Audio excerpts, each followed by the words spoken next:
Good morning and welcome to another day of the Daily Meditation Bible. Today is February the 3rd, 2024, and I'm Joel Miller, and we are reading through the complete Bible in a year.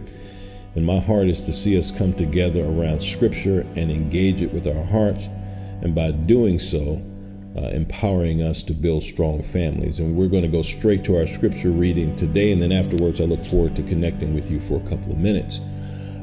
Today, our scripture reading begins in the Old Testament in Exodus, the 17th chapter, beginning in verse 8 through chapter 19, verse 15. The book of Matthew, beginning in chapter 22, verse 33 through chapter 23, verse 12. The book of Psalms, chapter 27, verses 8 through 14. And finally, Proverbs, chapter 6, verses 27 through 35. We are reading from the English Standard Version, and we are beginning in Exodus chapter 17, verse 8.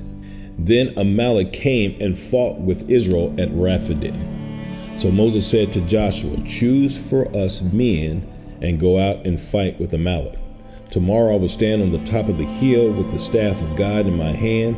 So Joshua did as Moses told him and fought with Amalek, while Moses, Aaron, and Hur went up to the top of the hill. Whenever Moses held up his hand, Israel prevailed, and whenever he lowered his hand, Amalek prevailed. But Moses' hand grew weary, so that they took a stone and put it under him, and he sat on it, while Aaron and Hur held up his hands, one on one side and one on the other side, so his hands were steady until the going down of the sun. And Joshua overwhelmed Amalek and his people with the sword. Then the Lord said to Moses, "Write this as a memorial in a book and recite it in the ears of Joshua, that I will utterly blot out the memory of Amalek from under the heaven." And Moses built an altar and called the name of it, "The Lord is my banner," saying, "A hand upon the throne of the Lord. The Lord will have war with Amalek from generation to generation."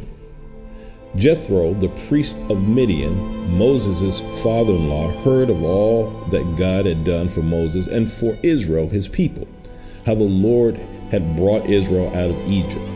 Now Jethro, Moses' father-in-law, had taken Zipporah, Moses' wife, after he had sent her home along with her two sons. The name of the one was Gershom, for he said, "I have been a sojourner in a foreign land." And the name of the other was Eleazar, for he said, "The God of my father was my help and delivered me from the sword of Pharaoh." Jethro, Moses' father-in-law, came with his sons and his wife to Moses in the wilderness, where he was encamped at the mountain of God. And when he sent word to Moses, "I, your father-in-law Jethro, am coming with your wife and her two sons with her." And Moses went out to meet his father-in-law and bowed down and kissed him. And they asked each other of their welfare and went into the tent. Then Moses told his father-in-law all that the Lord had done to Pharaoh and to the Egyptians for Israel's sake, all the hardships that they had come upon them in the way, and how the Lord had delivered them. And Jethro rejoiced for all the good that the Lord had done to Israel, in that he delivered them out of the hands of the Egyptians. Jethro said, "Blessed be the Lord, who has delivered you out of the hands of the Egyptians, out of the hand of Pharaoh, and has delivered the people from under the hand of the Egyptians. Now I know that the Lord is greater than all gods, because in this affair they dealt arrogantly with the people." And Jethro, Moses' father-in-law, brought a burnt offering and sacrifices to God, and Aaron came with all of the elders of Israel to eat bread with Moses' father-in-law before God. The next day Moses sat to judge the people, and the people stood around Moses from morning till evening. When Moses' father-in-law saw all that he was doing for the people, he said, "What is this that you are doing for the people? Why do you sit alone, and all the people stand around you from morning till evening?" And Moses says to his father-in-law, "Because the people come to me to inquire of God. When they have a dispute, they come to me, and I decide between one person and another, and I make them know the statutes of God and his laws." Moses' father-in-law said to him, "What you are doing is not good." You and the people with you will certainly wear yourselves out, for this thing is too heavy for you. You are not able to do it alone. Now obey my voice. I will give you advice, and God be with you. You shall represent the people before God and bring their cases to God, and you shall warn them about the statutes and the laws and make them know the way in which they must walk and what they must do. Moreover, look for able men from all the people, men who fear God, who are trustworthy and hate a bribe, and place such men over the people as chiefs of thousands, of hundreds, of fifties, and of tens. And let them judge the people all the times. Every great matter they shall bring to you, but any small matter they shall decide themselves. So it will be easier for you, and they will bear the burden with you. If you do this, God will direct you, and you will be able to endure, and all this people also will go to their place in peace. So Moses listened to the voice of his father-in-law and did all that he said. Moses chose able men out of Israel and made them heads over the people, chief of thousands, of hundreds, of fifties, and of 10. And they judged the people at all times. Any hard case they brought to Moses, but any small matter they decided themselves. Then Moses let his father-in-law depart, and he went away to his own country. On the third new moon, after the people of Israel had gone out of the land of Egypt, on that day they came into the wilderness of Sinai. They set out from Rephidim and came into the wilderness of Sinai, and they encamped in the wilderness. There Israel encamped before the mountain while Moses went up to God. The Lord called him out of the mountain, saying, Thus you shall say to the house of Jacob, and tell the people of Israel, You yourselves have seen what I did to the Egyptians, and how I bore you on eagle's wings and brought you to myself. Now therefore, if you will indeed obey my voice and keep my covenant, you shall be my treasured possession among all people. For all the earth is mine, and you shall be to me a kingdom of priests and a holy nation. These are the words that you shall speak to the people of Israel. So Moses came and called the elders of the people and set before them all the words that the Lord had commanded him. All the people answered together and said, All that the Lord has spoken we will do. And Moses reported the words of the people to the Lord.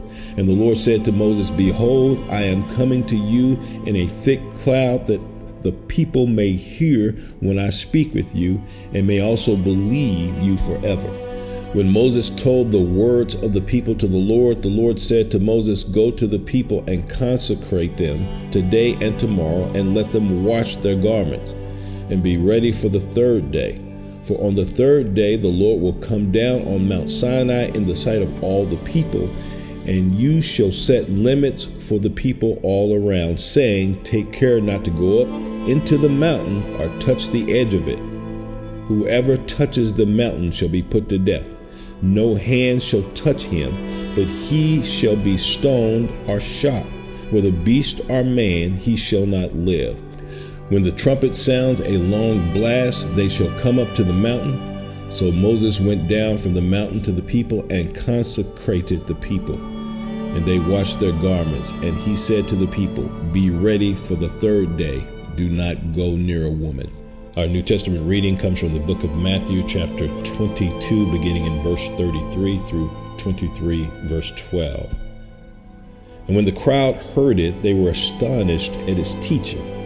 But when the Pharisees heard that he had silenced the Sadducees, they gathered together, and one of them, a lawyer, asked him a question to test him. Teacher, which is the great commandment in the law? And he said to him, You shall love the Lord your God with all your heart and with all your soul and with all your mind. This is the great and first commandment, and the second is like it. You shall love your neighbor as yourself. On these two commandments depends all the law and the prophets. Now, while the Pharisees were gathered together, Jesus asked them a question, saying, What do you think about the Christ? Whose son is he? And they said to him, The son of David. And he said to them, How is it then that David in the Spirit calls him Lord, saying, The Lord said to my Lord, Sit at my right hand until I put your enemies under your feet. If then David calls him Lord, how is he his son? And no one was able to answer him a word, nor from that day did anyone dare to ask him any more questions. Then Jesus said to the crowd and to his disciples, the scribes and the Pharisees sit on Moses' seat, so do and observe what they tell you, but not the works they do, for they preach but do not practice. They tie up heavy burdens, hard to bear, and they lay them on people's shoulders, but they themselves are not willing to move them with their finger. They do all their deeds to be seen by others, for they make their phylacteries broad and their fingers long, and they love the place of honor at feasts and the best seats in the synagogues and greeting in the marketplaces and being called rabbi by others. But you are not to be called rabbis, for you have one teacher, and you are all brothers. And call no man your father on earth, for you have one Father who is in heaven. Neither be called instructor, for you have one instructor, the Christ. The greatest among you shall be your servant. Whoever exalts himself will be humbled, and whoever humbles himself will be exalted. Reading from the book of Psalms, chapter 27, verses 8 through 14. You have said, seek my face. My heart says to you, your face, Lord, do I seek. Hide not your face from me. Turn not your servant away in anger. O you who have been my help, cast me not off, forsake me not, O God of my salvation. For my father and mother have forsaken me, but the Lord will take me in. Teach me your way, O Lord, and lead me on a level path because of my enemies. Give me not up to the will of my adversaries, for false witnesses have risen against me, and they breathe out violence. I believe that I shall look upon the goodness of the Lord in the land of the living. Wait for the Lord. Be strong, and let your heart take courage. Wait for the Lord. And finally, reading Proverbs, the 6th chapter, verses 27 through 35. Can a man carry fire next to his chest and his clothes and not be burned? Or can one walk on hot coals and his feet not be scorched? So is he who goes in to his neighbor's wife. None who touches her will go unpunished. People do not despise a thief if he steals to satisfy his appetite when he's hungry. But if he's caught, he will pay sevenfold. He will give all the goods of his house. He who commits adultery lacks sense. He who does it destroys himself. He will get wounds and dishonor, and his disgrace will not be wiped away. For jealousy makes a man furious, and he will not spare when he takes revenge. He will accept no compensation. He will refuse though you multiply gifts. Well, my friends, we have completed another day of the Daily Meditation Bible. And, I remember when I was in school, I definitely got into a few fights, but I remember in school when we would hear someone say, fight, and everyone would just come running, and so that's what we're seeing today in the Old Testament in Exodus. We're seeing a fight because the children of Israel are being called by, first of all, they're being challenged by Amalek, who is, where we find the Amalekites, to fight the children of Israel. And why do they have to fight? Because on one hand, we see that the Lord at the Red Sea, he fought on the behalf of Israel and crushed the Egyptians in the Red Sea. But here we see the Father telling the children of Israel that they must fight. And at times, he calls us to stand as warriors and fight. Fight for our faith, fight for our family, fight for our children. If we have grandchildren, fight for our grandchildren, our friends, our brothers, our sisters in Christ. Fight even for unbelievers and helping them know the love of Christ. And we live in a world that is desperately in need to see warrior men, warrior women who follow Christ and are willing to stand for him. And so we also are called, as the children of Israel are called, to fight, but it's a shared fight. We also see that, Moses' father-in-law came to him and said, listen, you can't fight this fight by yourself. You're going to wear yourself out. It's just impossible. You need to come alongside other people, and you all need to fight together.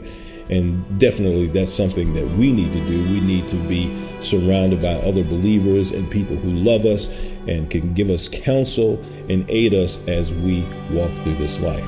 And then finally, we see today Jesus is constantly being challenged, and he's asked, what is the greatest commandment? And Jesus shares with him the greatest commandment is to love your God with everything that you have and to love your neighbor as yourself. And in light of this, we see the Proverbs today, and not loving God and loving your neighbor as yourself. In many ways, what does that look like, particularly in the world that we live in? And that's do not flirt, do not look upon, do not desire in your heart another man's wife, or for a woman, another woman's husband. What does a father care about more than anything else in this world? He cares about family. He even says, I'm not the God of the dead, I'm the God of the living. When people ask him, who do we say that you are? I'm the God of Abraham, the God of Isaac, the God of Jacob. And so people are quick in our society, as you well know, to divorce and flirt with all sorts of sexual sins. I mean, it's just constantly before us. And I'm not coming here, speaking from a judgmental standpoint. I'm just saying that this is a stark warning that we must hold fast to and keep ourselves from these sorts of proclivities. Well, listen, it's a pleasure to be with you again, and may the Lord be with you this day as we hold fast to him, our great Father. Love you, and we'll talk to you tomorrow.